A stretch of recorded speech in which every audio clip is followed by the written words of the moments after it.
Remain seated, please. Permanecer sentados, por favor. So, a couple weeks ago, someone posted this meme. Fake, which filler episodes can I skip, cartoon fans, when real, all episodes are important to watch and gain a full understanding of the world and characters, cartoon fans come at them. And popular YouTuber slash fellow animation reviewer, FILLER said, I only showed my friends half of Amphibia Season 1, and they still gained a full appreciation of the show, its world, and its characters. One of them tried watching the episodes we skipped after the fact, and they liked the show less as a result. To which Matt Bradley responded, we worked very hard on every episode of the show, and I truly believe that if you don't watch most of Season 1, you won't be able to appreciate Anne's personal attachment to the location and its people. That said, you do you. We all enjoy media a bit differently, and that's cool. But of course, this still launched a spirited debate, and it got me thinking, what exactly is a filler episode anyways? I posed the question on Twitter and immediately wanted to go buy donuts, but then my friend Ryan Mead responded with some insight. By definition, if you're referring to Western animation, nothing. Filler is a term from Japanese animation that specifically refers to when an anime adaptation of a manga catches up to the manga it's adapting, so it has to make up stories that don't advance the plot. This was famously explained in an episode of the anime Gintama, which in itself was an adaptation of a manga. And I wanted to actually use the clip from said anime, but when I uploaded it to YouTube, it got hit with a copyright claim. But in a nutshell, when adapting a running manga into an anime, the anime often has to stall for time and make what's called filler episodes to stay within the reach of the story of the manga. But there's risks to this. The manga can end right when the anime is about to rejoin it, the anime and the manga can go in two different directions, and of course, the anime can just end up getting cancelled. So maybe the best example we can look at for Western animation is actually Hilda. Hilda is, of course, based on a series of graphic novels. And while Season 1 diverges somewhat from the original source material in some ways, it's mostly a faithful adaptation. Then came Season 2 and the movie, at which point they had caught up to the books and had to do some stories original to the show, which got their own tie-in books. So technically, most of Hilda Season 2 leading up to the Stone Forest and the Mountain King movie could be considered filler by these standards. But A, that's crazy because that would mean you're basically saying that episodes like the Deer Fox and the 50-Year Night are filler. My buddy Jonathan made a video about the 50-Year Night over on his YouTube channel, The Second Dimension, which you should definitely go check out if you haven't already. And B, unlike a lot of anime, the original creator of Hilda, Luke Pearson, is directly involved with the show's creation. But because language changes and evolves, for better or worse, filler has come to mean something different. My buddy Deagle said, easy, filler is a narrative insulation between delicate pieces of plot progression. Good filler will introduce or inform characters or world building in a new or fun way. Bad filler will feel out of place or regressive to the characters. And to talk about this, we have to talk about episodic versus serialized shows. People will talk about this like it's one or the other. You can have your show be episodic or serialized, but that's not really true. More episodic shows can have overarching stories, and serialized shows can have more self-contained stories. I think people also forget that cartoons made for younger audiences being more serialized is a relatively new thing. While there have been more serialized shows in the past, most cartoons were designed for syndication, which meant that they had to make sense when aired out of order. Phineas and Ferb is a great example of this. One of the fun things about watching Phineas and Ferb as it came out was realizing that while the show had a formula where everything appeared to reset each episode, there was still plenty of continuity and world building. But you didn't have to watch it in order. You didn't have to watch It's No Picnic to understand what was going on in Operation Crumb Cake, for example. Like I've said before, towards the end of Phineas's original run, they did experiment a little with doing things like Stacy knowing about Perry's secret, and Monty and Vanessa having a relationship. And I hope they continue those threads going forward. Milo Murphy's Law and Hamster and Gretel have both had some more serialized elements, such as everything with Cavendish and Dakota and Milo, as well as running character relationships and status quo changes in Hamster and Gretel. Gravity Falls is pretty much a perfect example of a show that's in the middle of this, because it started out a lot like Phineas and Ferb, but gradually got more serialized as it went along. Season 1 is largely episodic, with some runners throughout, such as Gideon and ultimately the introduction of Bill Cipher. And of course the enduring mystery of who the author of the journals is. And all of this is rewarded. Most episodes have elements that come back later in the show, but there's still some that don't. Like, we never see the body swap carpet again, and I have to admit that the road trip episode in season 2 feels a little out of place. So what, they just set up a protection spell around the shack and now is a good time to go on a road trip? Anyways, my thought is that when you're looking at a show, you need to ask the question, what is this show really about? For Gravity Falls, the answer is obvious. It's about Dipper and Mabel and the bond they share as siblings. And if you listen to Alex talk about the show, a lot of it was based on real childhood experiences he and his sister Ariel had. And here's where we reveal the concept. So this actually, me and my sister, the summers we did spend with our great aunt Lois, we were so bored and we had nothing to do but play checkers and play ping pong and play volleyball. And I looked through our old journals, and she checked tallies. And there's lots of her writing in all caps. Alex won again. Ugh. Frowny face, frowny face, frowny face. Amphibia is very much the same way. It's a fish out of water story where Anne finds herself in this unfamiliar world. It's a major culture shock when she first arrives, but by the end of it, she doesn't want to leave. She falls in love with the people and the culture, and the planters have become family to her. Hop Pop literally says Anne is his adopted granddaughter.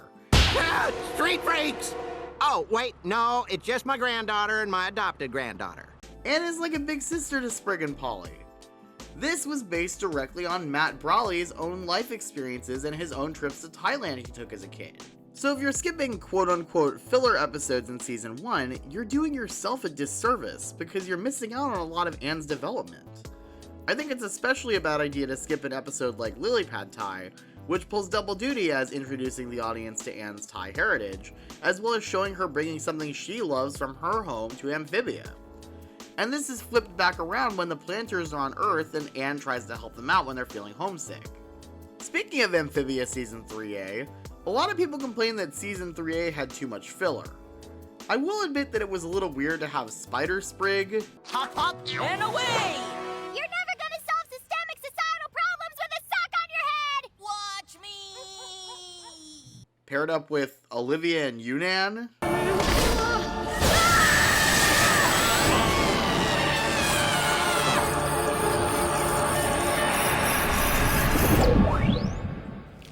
Yeah, where was the disclaimer for this episode? This episode has some intense final scenes. It might be scary for younger viewers. But I really like the Earth episodes. I definitely do think the show could have done a little bit more to show us Anne worrying about her friends. Marcy, hurry! I just need to... Marcy!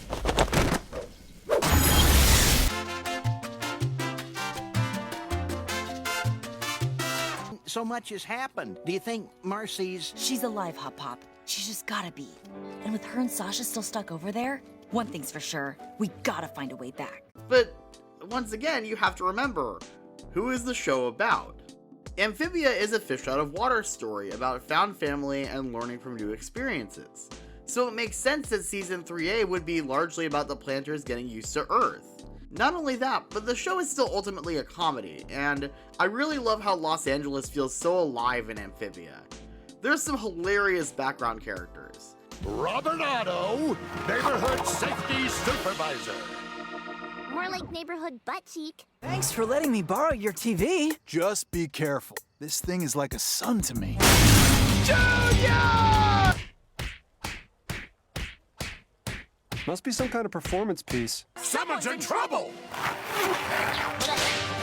This neighborhood's finally hit rock bottom.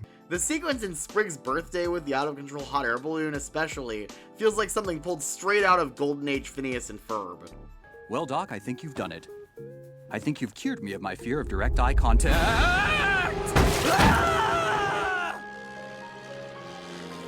Hun, look behind you. No, Tyler, I will not clown face you. I just don't know what to do. Should I quit my office job to pursue my passion of stand-up comedy? Lord, send me a sign! Hey, have you guys heard the one about the lady who probably just made a really bad decision? And basically everything from the Earth episodes of Amphibia does come back in the episode Escape to Amphibia. Surprise! Hey, need a ride? It's you! Molly Joe? What up, Frogman? Humphrey, You helped save us? What can I say? Us actors have to stick together. Allie? Jess? You fixed Frobo! Sorta. It's also really ironic how fans will complain that Amphibia Season 3A had too much filler, but then turn around and complain that the montage from the Owl Houses, thanks to them, could have been a whole series of episodes. Obviously, we'll never know what a full third season of the Owl House would have looked like, and how different the story would have been, but while Amphibia and the Owl House are sister shows and have some similar plot beats, I'm sorry for everything. Luce, I'm so happy I had you as a big sister. Marcy!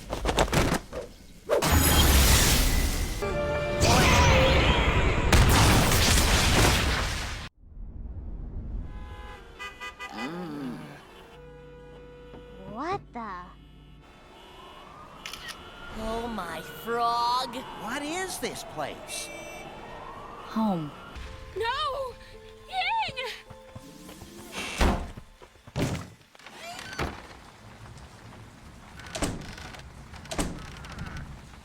the biggest difference is that Amphibia saw all of the show's main characters get sent to Earth, whereas in the Owl House, Luz ends up back on Earth with her friends, yes, but she's separated from Ida and King. So you don't want quote-unquote filler when it involves Anne and her found frog family, but you do want it when it involves Luz and her girlfriend. I have to wonder if this is the result of people caring more about the supporting cast and shipping than they care about the actual core of the show. No, not that core. I get it, Sasha and Marcy are compelling characters, absolutely.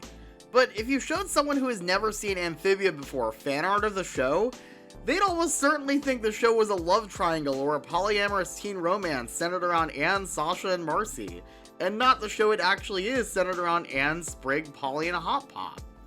I know everyone loves Lumity, but not every show has to have a sapphic main couple.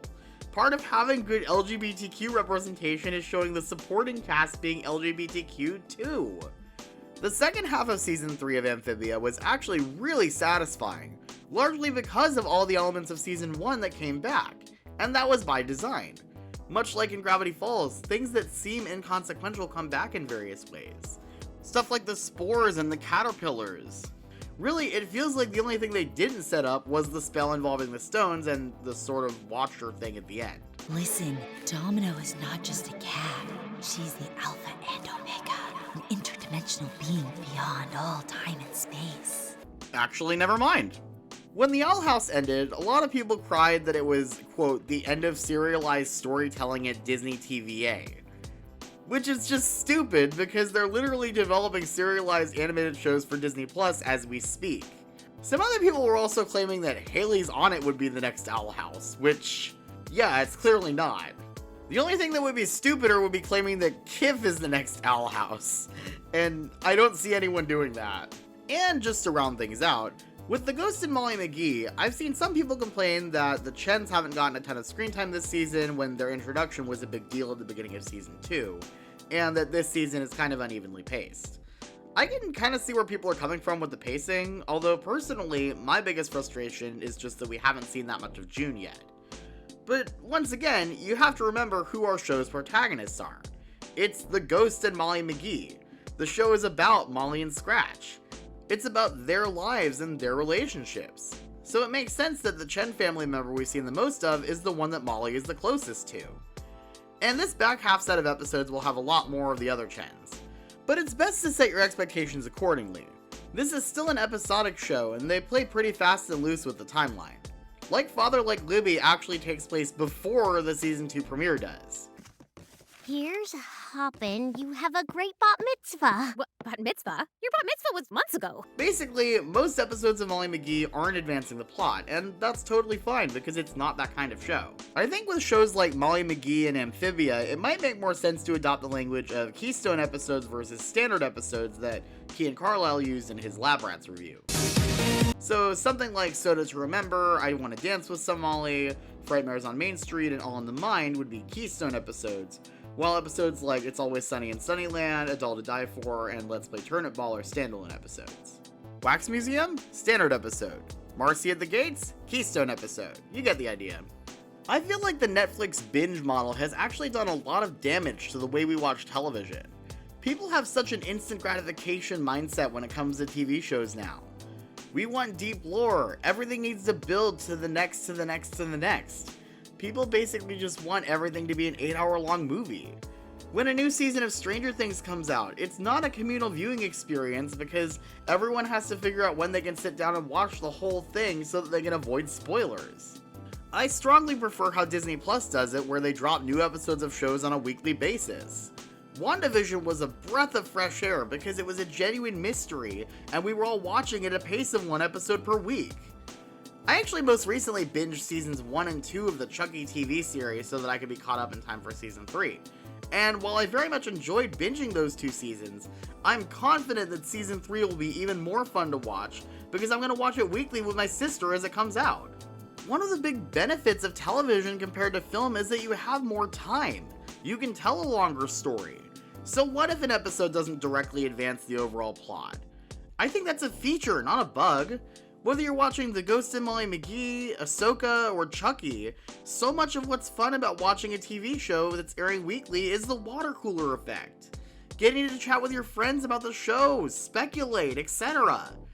When watching a TV show, focus on the journey, not just the destination. Because I have a feeling you'll have a lot more fun that way. Suspicion Island! Suspicion Island! Suspicion Island! Okay, fine. Yes!